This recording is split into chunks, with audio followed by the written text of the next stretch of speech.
Microsoft PowerPoint 2013 bénéficie d'une toute nouvelle interface utilisateur, le mode présentateur. Quel point allons-nous aborder lors de ce tuto?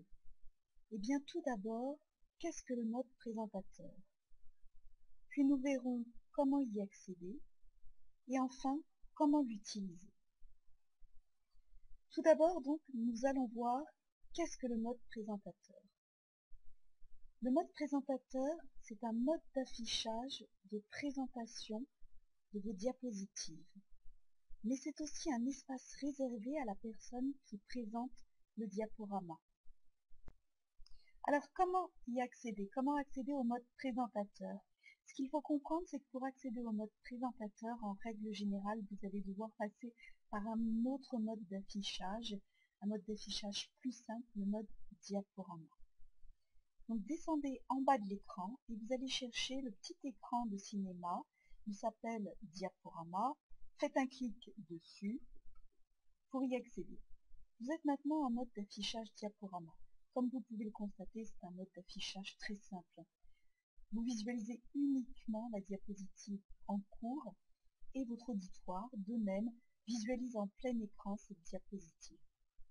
Alors pour accéder au mode présentateur, vous allez chercher en bas à gauche de l'écran une série d'outils qui s'activent dès que vous placez votre souris dans cette zone. Puis vous cliquez sur le bouton Options qui est symbolisé par 3 petits points. Et enfin sur Mode présentateur. Ça y est, vous êtes en mode présentateur. Comme vous pouvez le voir, ce mode présentateur est un mode d'affichage beaucoup plus complexe. Il se divise principalement en deux grands volets.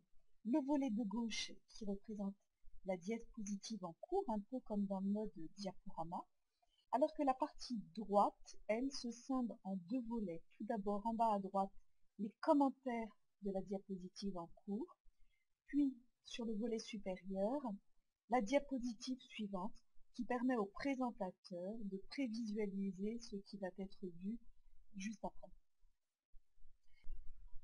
Voyons maintenant comment vous allez utiliser le mode présentateur.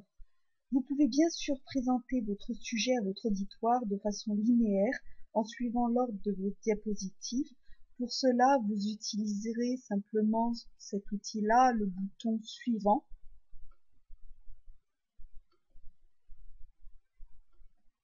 Voilà. Vous pouvez bien sûr revenir en arrière avec cet outil-ci, revenir à la diapositive précédente. Voici, je pense que je suis revenue à la diapositive où j'étais préalablement.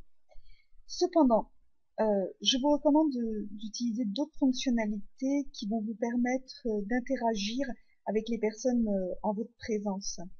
Pour cela, vous allez pouvoir utiliser cet outil, outil stylet et pointeur laser. Alors, en faisant un clic dessus, vous déroulez un menu qui vous permet de sélectionner un ensemble de pointeurs laser, stylets, surligneurs, de changer, comme vous pouvez le voir, la couleur de l'encre. Prenons tout d'abord le pointeur laser. Vous voyez, le pointeur laser est donc un peu plus visible, un peu plus lisible pour votre auditoire. Il vous permettra de pointer une chose que vous êtes en train de dire ou de pointer un élément qui correspond à une question que pose l'un des membres de votre auditoire. Vous pouvez aussi utiliser l'outil surligneur qui aura la même fonctionnalité mais qui permettra de laisser une marque sur la diapositive afin que l'ensemble de l'auditoire puisse la visualiser plus longtemps. Alors par exemple, si je veux mettre en avant le fait que l'on peut par un raccourci clavier changer le pointeur en crayon, donc le raccourci clavier c'est CTRL P, voici, je viens de le faire, vous voyez mon pointeur est devenu à présent un crayon et je peux souligner le raccourci suivant. Donc j'ai tout un tas d'outils que je vais pouvoir utiliser soit directement par le menu qui est ici en les sélectionnant, soit que je vais pouvoir utiliser par des raccourcis clavier directement. Alors, l'un de ces raccourcis clavier très intéressant, c'est le raccourci clavier E. Il a l'avantage d'être très simple. Ceux qui parlent anglais auront compris que c'est le E de erase, c'est-à-dire effacer. Voilà, je viens d'appuyer dessus, vous voyez que toutes les annotations que j'avais pu produire sur cette diapositive se sont à présent effacées. Changeons d'outil. Le second outil intéressant est l'outil afficher toutes les diapositives. Je fais un clic dessus. Voici. J'ai la possibilité ici de visualiser l'ensemble des diapositives regroupées par section. Donc ici, je suis dans la section courante, la section principale en fait de mon diaporama. Alors ceci va me permettre en fait, sans connaître le numéro des diapositives ni l'ordre des diapositives, d'aller très rapidement sur une diapositive dont je souhaite aborder le sujet, peut-être parce que quelqu'un vient de poser une question dessus, comme par exemple comment activer le zoom. Alors je vais faire un double clic dessus, voilà, et donc là j'ai toute la diapo sur le zoom qui m'explique que pour zoomer, eh bien je vais faire un clic sur l'outil zoom et puis ensuite faire un clic sur la partie à zoomer pour la grossir. Si je souhaite dézoomer, eh bien je vais réduire. C'est très intéressant. Très souvent, en fait, lors d'un diaporama, on peut nous montrer des graphiques, des cartes, sur lesquelles un certain nombre d'informations sont très intéressantes, mais qui en fait sont trop petites que nous n'arrivons pas à visualiser. Voilà, grâce à cet outil, vous allez faciliter la lisibilité de vos diapositives. Ça, c'est vraiment tenir compte des personnes qui regardent votre présentation, c'est leur faciliter l'accès aux données que vous leur proposez.